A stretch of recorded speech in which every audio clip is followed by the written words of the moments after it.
காலைதோறும் புதியவை. அன்புடன் அழைப்போம். ஜனவரி 29. கர்த்தர் நல்லவர் என்பதை ருசித்து பாருங்கள். அவர் மேல் நம்பிக்கையாய் இருக்கிற மனுஷன் பாக்கியவான். சங்கீதம் 34:8. கர்த்தர் மிகவும் நல்லவர் என்பதை தயாளன் என்பவன் தன் தந்தையார் குணப்பட்ட போது அதிகமாக உணர்ந்தான். ஒருமுறை தயாளன் மீது கோபம் கொண்ட ஒருவர் அவரை நோக்கி, மற்றவர்களை திருத்த முயலும் நீ முதலில் உன் தந்தையை போய் திருத்து என்றார். இந்த வார்த்தை அவரது உள்ளத்திற்கு மிகவும் வேதனையை அளித்தன. தயாளனின் தந்தையார் ஒரு பெரிய குடிகாரனாக இருந்தார் என்பது எவராலும் மறுக்க முடியாத உண்மை. அவர் தனது 17வது வயதில் மதுபானம் அருந்த ஆரம்பித்தார். 73வது வயது வரையிலும் நன்றாக குடித்தார். என் பாட்டி தன் ஒரே மகனான என் தந்தைக்காக வடித்த கண்ணீருக்கு கணக்கே இல்லை. என் தந்தையை கர்த்தர் எப்படியாவது சந்திக்க வேண்டும் என்று அவர்கள் இரவு பகலாய் ஊக்கமாக ஜெபித்து வந்தார்கள். என் பாட்டியும் கர்த்தருக்குள் நித்திரை அடைந்தார்கள். அதன் பின்னர் தயாளனாகிய நான் என் தந்தையாரின் ஆத்தும மீட்புக்காக அநேக ஊழியரின் உதவியை நாடி ஜெபிக்கும்படி கேட்டுக்கொண்டேன்.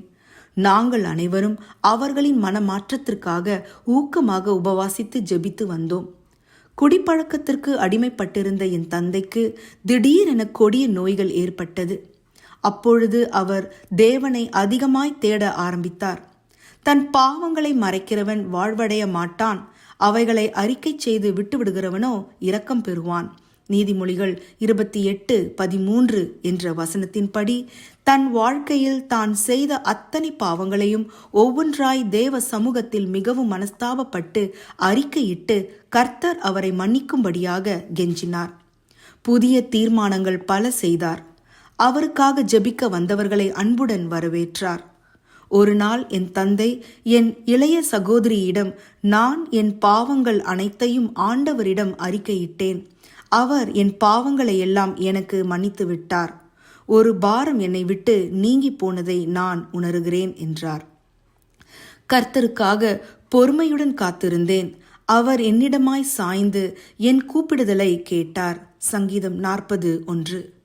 பின்னர் சில நாட்களுக்கு பிறகு என் தகப்பனார் தூரத்தில் நின்று கொண்டிருந்த என் தாயாரை அருகில் அழைத்து, என் பூலோக வாழ்வு முடிந்துவிட்டது, நான் தேவனுடைய வீட்டிற்கு செல்ல போகிறேன் என்று கூறிவிட்டு இரவில் தூங்க சென்றார். மறுநாள் காலை அவர் கர்த்தருக்குள் நித்திரை அடைந்தார். பொன்னு என்பது என் தந்தையின் பெயர். கர்த்தர் அவரை முடிவில் பொன்னாகவே மாற்றினார். ஆனாலும் நான் போகும் வழியை அவர் அறிவார். அவர் என்னை சோதித்த பின் நான் பொன்னாக விளங்குவேன். யோபு 23:10. ஜெபம். யோபு பக்தனைப் போல அவர் என்னை சோதித்த பின் நான் பொன்னாக விளங்குவேன். ஆமேன்.